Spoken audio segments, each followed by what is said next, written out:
आता मात्र रोहित पवार यांनी थेट प्रफुल्ल पटेल यांना टार्गेट केलेलं आहे.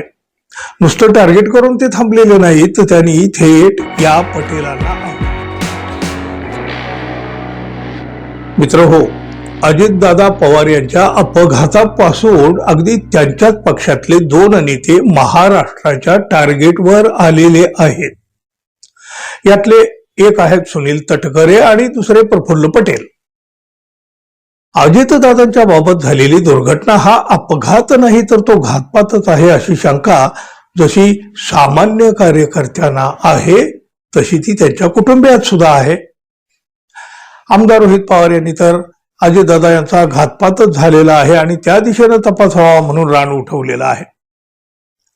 रोहित पवार यांनी अजून कुठल्या नेत्याचं नाव घेतलेलं नसलं तरी त्यांच्या संशयाची सुई प्रफुल्ल पटेल यांच्याकडे जाताना दिसते.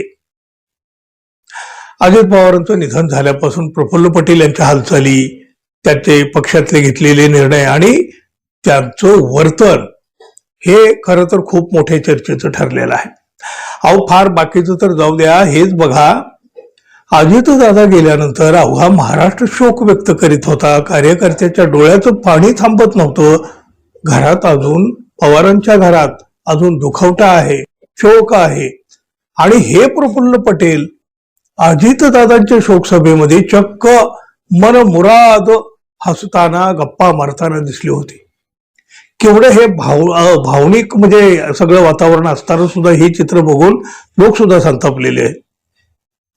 इकडं अजितदादांच्या दुर्घटनेचा छडा लावण्यासाठी रोहित पवार जीवाचं रान करीत आहेत आणि अजितदादांच्या जवळचे म्हणवणारे नेते फक्त राजकारण करीत सुटले अगदी पहिल्या दिवसापासून. अजितदादांचा घातपातच घडवण्यात आलेला आहे. या कारस्थानामागं कोण आहे हे रोहित पवार यांनी पुन्हा पुन्हा सूचित केलं. विमान कंपनीच्या मालकांना कोण वाचवत आहे यावर देखील रोहित पवार यांनी प्रकाश टाकला, काही प्रश्न उपस्थित केले आणि आता मात्र रोहित पवार यांनी थेट प्रफुल्ल पटेल यांच्याबाबत अत्यंत गंभीर आणि प्रचंड खळबळजनक असा एक दावा केला आहे.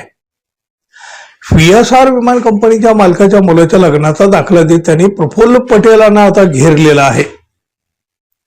अजितदादाचे पुत्र जय पवार आणि आमदार रोहित पवार यांनी या VSR कंपनीच्या एकूण सगळ्या पद्धतीवर संशयाची सुई आधीपासूनच रोखलेली आहे. विमान कंपनीच्या मालकाचे आणि बड्या राजकीय नेत्यांचे संबंध असल्याचं सुद्धा याआधी रोहित पवार यांनी म्हटलेलं आहे आणि त्यामुळेच हे प्रकरण दडपलं जात असल्याचं त्यांचं म्हणणं आहे. आता मात्र रोहित पवार यांनी थेट प्रफुल्ल पटेल यांना टार्गेट केलेलं आहे. नुसतं टार्गेट करून ते थांबलेले नाहीत, तर त्यांनी थेट या पटेलांना आव्हान सुद्धा दिलं आहे. रोहित पवार यांनी नुकत्याच केलेल्या एका ट्विटमुळे राजकीय वर्तुळामध्ये प्रचंड अशी खळबळ उडालेली आहे. अहो त्यांनी थेट प्रफुल्ल पटेल यांच्यावर निशाणा साधला आणि काही बोचरे प्रश्न सुद्धा उपस्थित केले की त्या प्रश्नामुळे प्रफुल्ल पटेल नक्की अडचणीत येऊ शकतात कदाचित.